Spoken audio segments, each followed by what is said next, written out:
प्रिय विद्यार्थियों, आज हम अर्थालंकार के अंतर्गत मानवीकरण अलंकार का अध्ययन करेंगे, जहां मानवेतर प्राणियों या जड़ पदार्थों पर मानवीय भावनाओं का आरोप होता है, वह मानवीकरण अलंकार होता है। हम ये कह सकते हैं कि जहां जड़ पदार्थों में चेतन का आरोप होता है, चेतन भावनाओं का आरोप होता है, वहां पर मानवीकरण अलंकार होता है। जैसे एक उदाहरण के माध्यम से समझते हैं।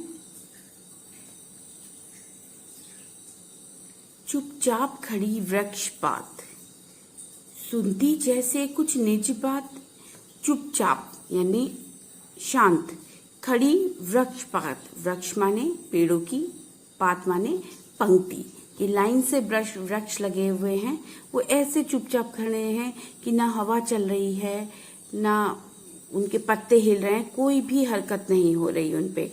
चुपचाप खड़ी वृक्ष पात, सुनती जैसे, ऐसा लग रहा है जैसे सुनती जैसे निज बात, जैसे कोई किसी की निज बात यानी किसी की पर्सनल बात सुनने के लिए जो पेड़ों की पंक्ति है वह चुपचाप खड़ी हुई हैं।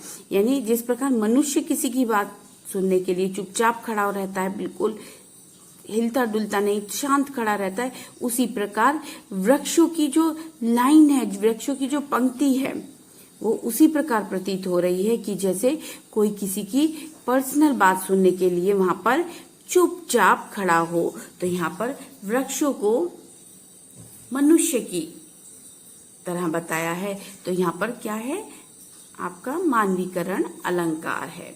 जैसे दूसरा उदाहरण देखते हैं। और सरसों की न पूछो, हो गई सबसे सयानी, हाथ पीले कर लिए हैं।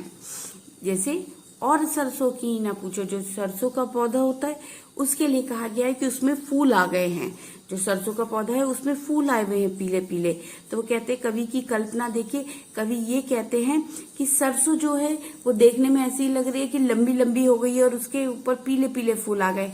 कि सरसों देखने में ऐसी लग रही है कि जैसे कोई बेटी सयानी हो गई है, हो गई सबसे सयानी की। जो पौधा है सरसों का वो सयाना हो चुका है, बड़ा हो चुका है, और जो उसमें पीले पीले फूल आए हैं वो कैसे हैं, जैसे कोई लड़की, कोई बिटिया बड़ी हो जाती है और उसके बाद उसकी शादी के लिए उसके हाथ पीले किए जाते हैं। यहाँ पे सरसों को कवि की कल्पना है कि सरसों को क्या कहा है उन्होंने, लड़की की संज्ञा दी है कि लड़की कहा है। तो यहाँ पर मानवीयकरण अलंकार होता है। यानी हम कह सकते हैं कि जो प्राकृतिक चीजें हैं या कोई वस्तु है उसकी कल्पना किसके तरीके से की जाए, मनुष्य के तरीके से की जाए, उन पंक्तियों में मानवीकरण अलंकार होता है।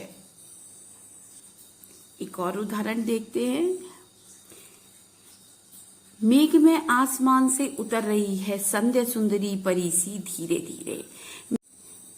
दिवस अवसान का समय है, मेघ में आसमान से उतर रही है संध्या सुंदरी परी सी धीरे धीरे। यानी ऐसा समय जो संध्या का समय है ना, तो ऐसा लग रहा है जैसे मेघ से उतर रही है, कि मेघ मतलब बादलों से उतर रही है। कौन, संध्या सुंदरी परी, कि जो शाम का समय है वो कैसा प्रतीत हो रहा है कि जैसे कोई सुंदरी आसमान से उतर रही हो। यानी यहाँ पर संध्या के समय को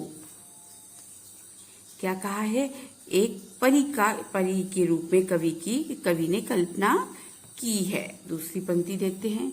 मेघ आए बड़े बन-ठन के सवर के, मेघ आए यानी मेघ वर्षा के बादल, बड़े बन-ठन के सवर के यानी बहुत ही तैयार होकर सूट वूट पहनकर मेघ आए हैं। यहाँ पर अब मेघ तो सूट नहीं पहनते, लेकिन कवि की कल्पना है मेघ आए बड़े बन-ठन के सवर के। यानी मेघ आए हैं, किस तरीके से आए हैं, ये सर्वेश्वर दयाल जी की कविता की पंक्ति है।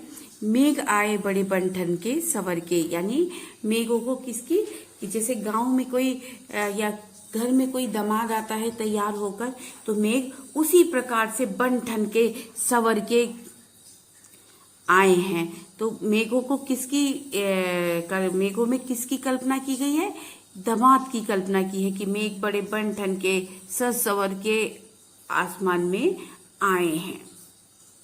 मुझे उम्मीद है कि आपको मानवीकरण अलंकार भली प्रकार समझ में आ गया होगा। धन्यवाद।